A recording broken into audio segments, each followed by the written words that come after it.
this week's Idaho 4 topic from me, because I know you're going to be talking about the updated one, but we've been talking about this on and off on stream, and that's why I wanted to bring it up. So for those of you that have been following the Idaho 4 case for a while, I'm sure you guys have heard of this before, so it's not going to be any new information to you, but it was new information to me. It's probably going to be new information to you. And it brings up a lot of really good questions. And one thing I noticed too is we have a lot of viewers that have about as much knowledge about the Idaho 4 case as we did when we first started covering it. So I thought it was important to cover this again. Now, one thing that's really important while we're covering this is to remember there is no way to verify this, okay? One of our viewers reached out, and thank you, you know who you are, and gave us this information. According to them, it is firsthand account from a friend, so I don't have any more evidence other than that. So. Yeah. What are we talking about? We're talking about the 911 call and how it went down. Okay? There's been a lot of questions around that. Oh, yeah. Why did it take 8 hours? Why was an unconscious person called in? Who made the call? Who made the call? Like, all of these things, okay? So, this gives some good insight into the two roommates, too. It makes me wonder a little bit more about some of the theories we had come up with the potential drug theory, if the roommates could have been involved, or even if they would have, which I don't feel comfortable saying that they were in any way, shape, or form. They're victims 100% until proven otherwise. You know what I mean? But anyways, let's dig into this. Thank you again who sent this over to us. So, according to the call, okay, this is when the police first found out at 12. Will you look up the exact time the call was placed in? I didn't write that down. I'm actually thinking it was like 11:45, but I'll look it up. Okay, I think it is. I think it's right before 12, like 11:49 or something like that. So, but this is the same time frame, and this includes both roommates. Now, I figure we'll go through this, and then go ahead. 11:58 a.m. 11:58 a.m. Okay, we'll go through this, and then we'll ask some questions. So, at right before 11:58, because they got there pretty quick from my understanding.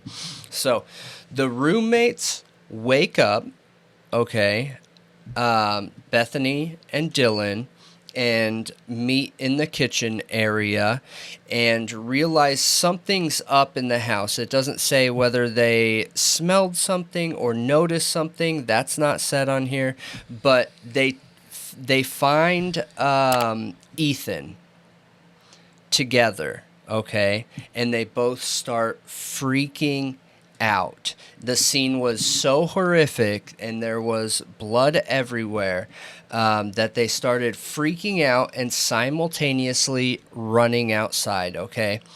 While running outside, Dylan fainted, and Bethany was freaking out, literally losing her mind outside, screaming, like guttural screaming, okay? And as that was going on, that alerted people that were hanging out around the house, walking by the house. You know, there's a bunch of like sorority and fraternity houses right there. So right before Dylan fainted, and she did faint outside according to this, she was already dialing 911 and had hit call. Okay, so essentially she ran outside the house and boom, fainted, dropped the phone. And so the 911 operator was being called. Now, 2 people were walking by that saw this, okay? And they ran up to see what was going on. One of them picked up the phone, realized that they were on 911. The 911 operator is asking, what's going on? What's your emergency? What's going on? And this person, which I'll leave the names out because any of the hardcore sleuths know who it is that made this call. I guess we can say it, but and I'll get to that. But so they pick up the phone and they let the 911 operator know, hey, I just got here and someone that was calling you passed out. Okay, so that 911 operator then called the ambulance, not the police, the ambulance to respond to somebody who passed out. And that's what we see on the record when that gets released of there being a call for somebody that fainted. So while they were talking to the 911 operator, the other person was trying to talk to Bethany. And Bethany was trying to explain that something was horribly wrong with Ethan, the best she can, while freaking out and everything. And during all the commotion, more people had started to come over to the scene. So we go from 2 people to 4 people to multiple people. They said that there was a whole bunch of people gathering outside when this situation was going on. Now, while they were talking to the 911 operator, multiple people walked into the house and saw Ethan, okay? And during that time, one of them called Ethan's brother. And apparently Ethan's brother lives minutes away from the house and started heading there right away.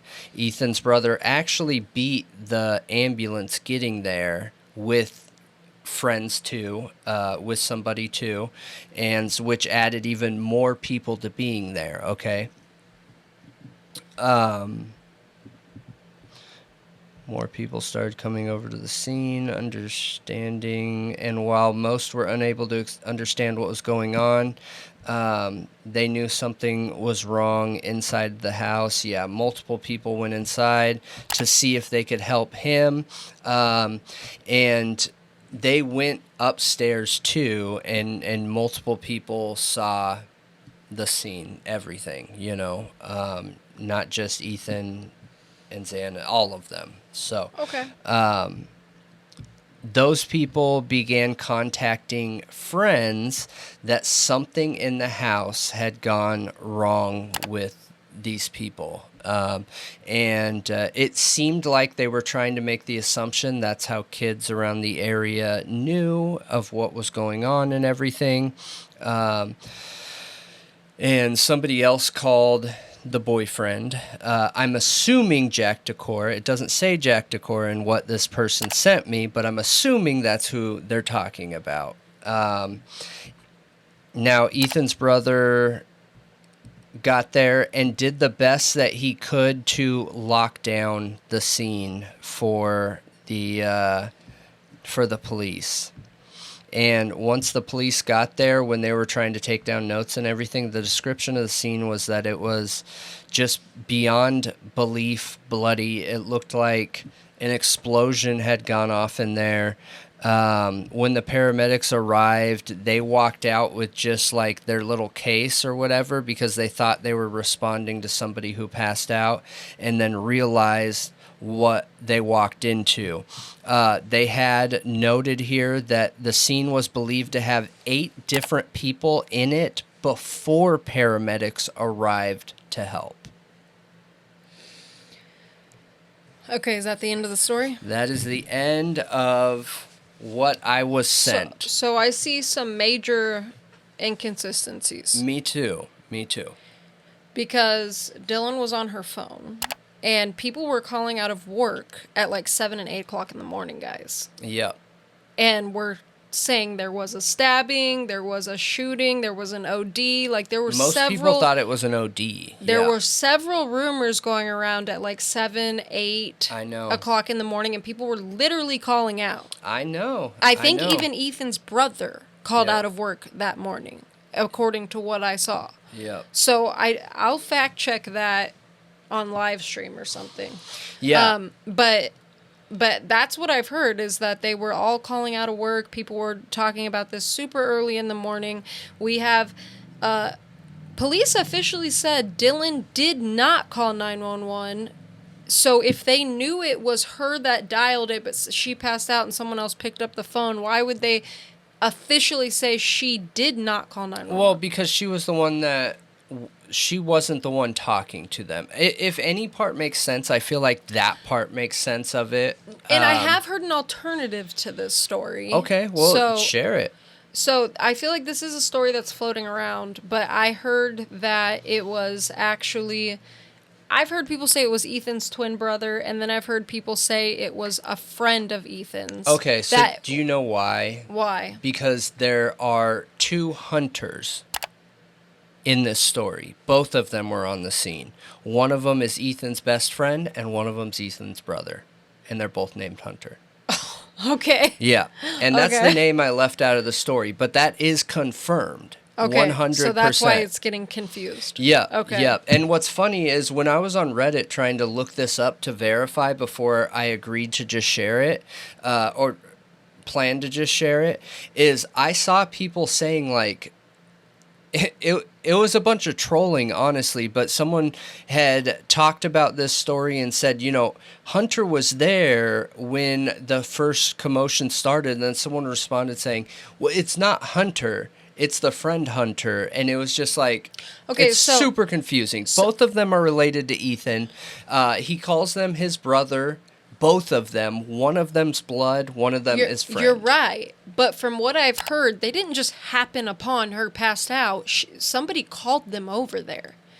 And then maybe that's when Dylan and Bethany finally got up the courage to go look, and then they started freaking out.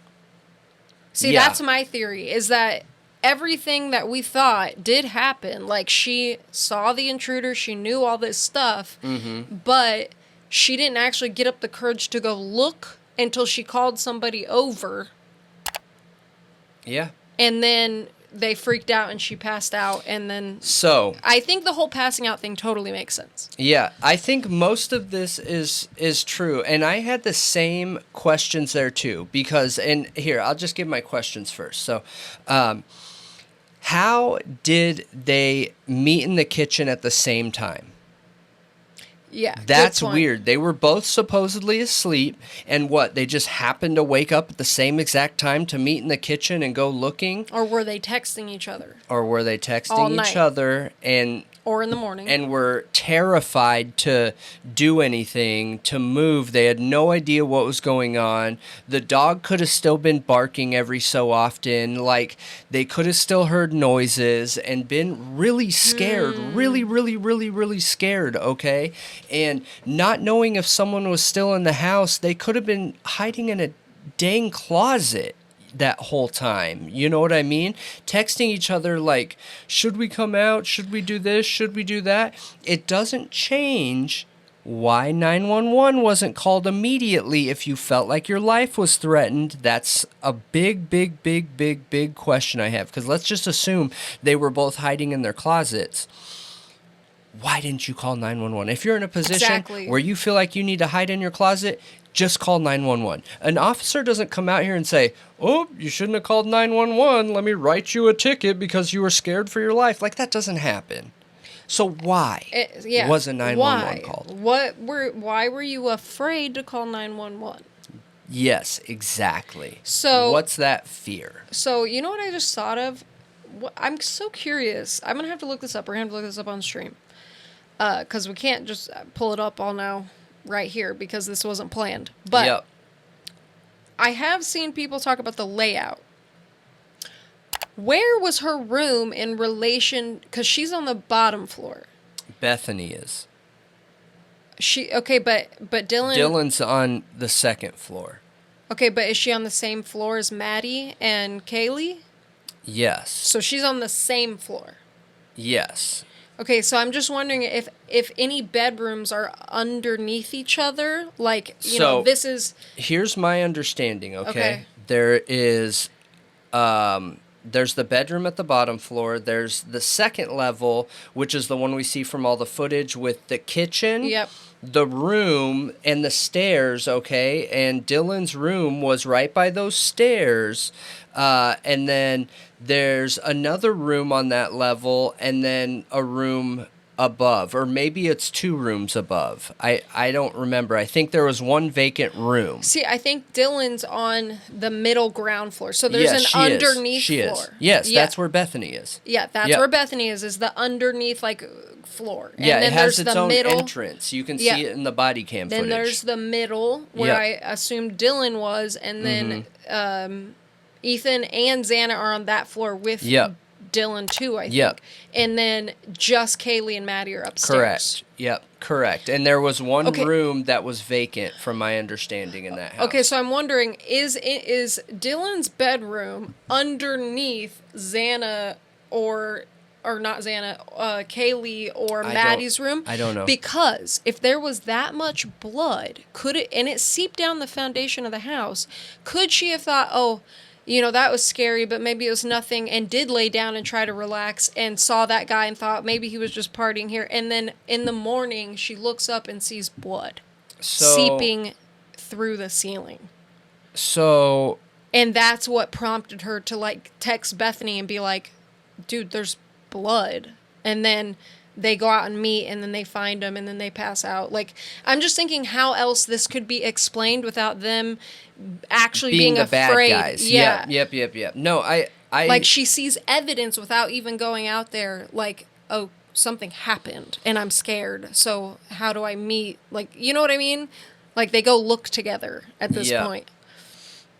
Yeah. No, I think that's possible. I do think that's possible. And you got to remember something too, you guys, is they like to really lean on this idea that she was drunk.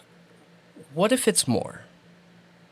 Yeah. What if it's more than drunk? Yeah. What if there's MDMA? And even when you're on stuff like that, like, you can see things, but not put it together, but then you're also still having a rush of endorphins. Like, you know what I mean? There's other options to this too that would explain why there was such a delay. Because I think they're victims. Do I think something could have happened with them included?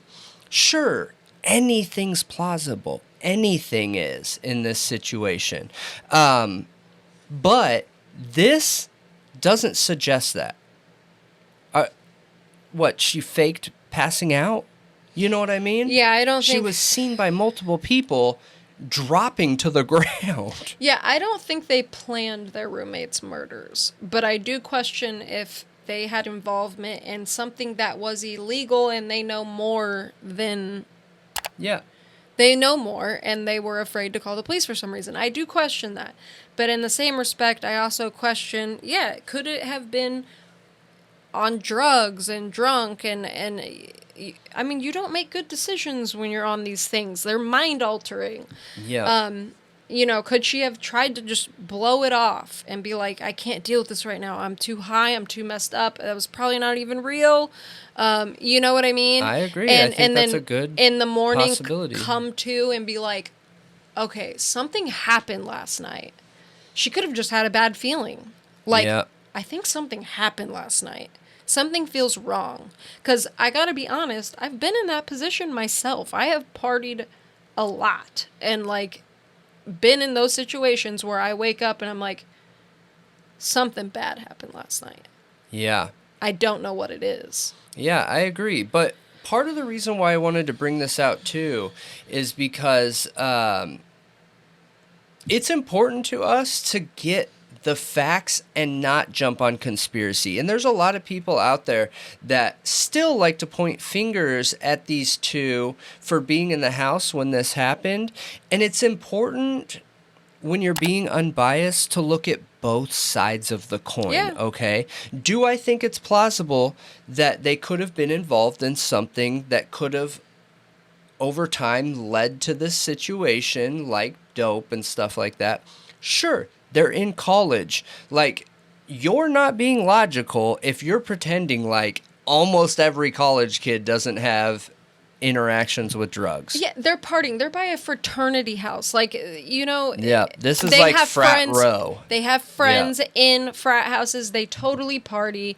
It's ridiculous to think that they didn't use drugs at all, that they weren't partying like Over that. 90% of college kids use drugs during their college time. In the same respect, they also don't want to get in trouble to mess up their career. They're going to school and working hard, and they don't want to be in some, criminal situation that's going to mess up their future after paying all this money for college. Or if they have a scholarship, that can be taken from you if you're involved in something. I know. So if they were involved in something, it would make sense to not want to implicate yourself in that. Well, unfortunately, I think that they would lose a situation like that right now anyways, because a college or...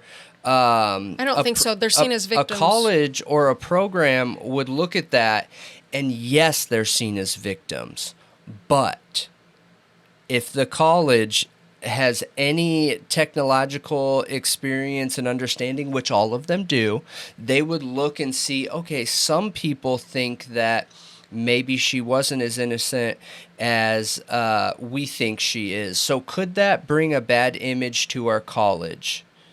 On a 10% chance it could. We're going to go ahead and we'll take the next person in line. Yeah, I don't think that's happened or will happen. Colleges are like corporate America. I get it. You take the safe person, but not the smartest. Major mainstream media and all law enforcement agencies have totally cleared them and kept it private and said they are victims. I understand that. But when you have two people and both of them are equal in experience, grades, and everything like that, they're not going to pick the victim in this case over the person that doesn't have any history of anything. Okay. But they haven't lost anything besides... I understand that, but I'm still saying that this situation can impact their life negatively, whether they are victims or whether they had some halfway part to do with something that could have led to this. It doesn't matter. Their life is changed forever. Okay. And it will impact them forever. I mean, yeah, rumors can impact you forever online and stuff. Yeah. Even if you're just a victim, if I was looking at this and I'm making the best decision for my corporation and these two people are the same, I'm going to go with the one that doesn't have the limelight and nobody knows their name because they're safe. Okay. That's messed up, but okay. I mean, corporate America decision. I know. It kind of strictly comes with the business. territory. I get it. It's just terrible. Yeah. The only other option is then why would you pick this person? I don't know. Yeah. You like their face? But I'm curious what you guys think about this. And for those of you that know this case inside and out, give us your experience, please. We've said it a million times. I'll say it again. We only started looking at this case since we started becoming full-time crime focused. So we haven't been in it not even half the time as most of the people. So any insight you have, please share. We're trying to get caught up. I followed it since day one. I just wasn't investigating anything. Like I just, saw it on the news and I looked at it, but I have followed it. This was interesting. I've never heard this until it was sent to me. All of this that has come out since, I definitely wasn't involved in any of that, looking at any of that. Yeah.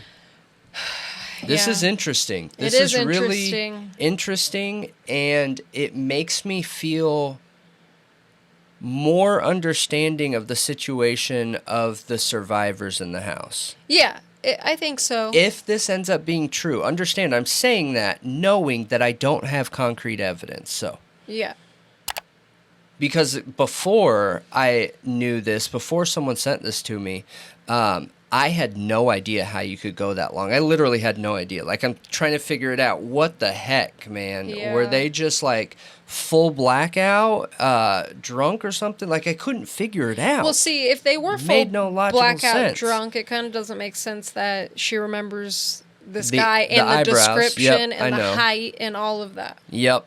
No, I agree. I agree. I mean, yeah, I feel like it sheds a little bit more light. I still don't totally understand it, obviously, and maybe this isn't true, but I think that stuff is going to come out in trial. Yeah.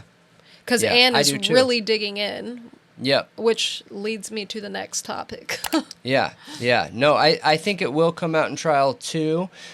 Any bit that I can understand ahead of time, though, we're going to keep at it and keep looking into it, just because I do think it's beneficial to paint a picture of the background image. Even if we're waiting for a solid picture of the crime, if we get an understanding of the history leading up to the crime and the who, what, where, and how, then we're more likely to pinpoint and understand the why. Yeah. You know what I mean? And the why leads to the who a lot of times. So, but please let us know what you think. So. And do you believe this? Sorry. Do you believe this is real or not? So,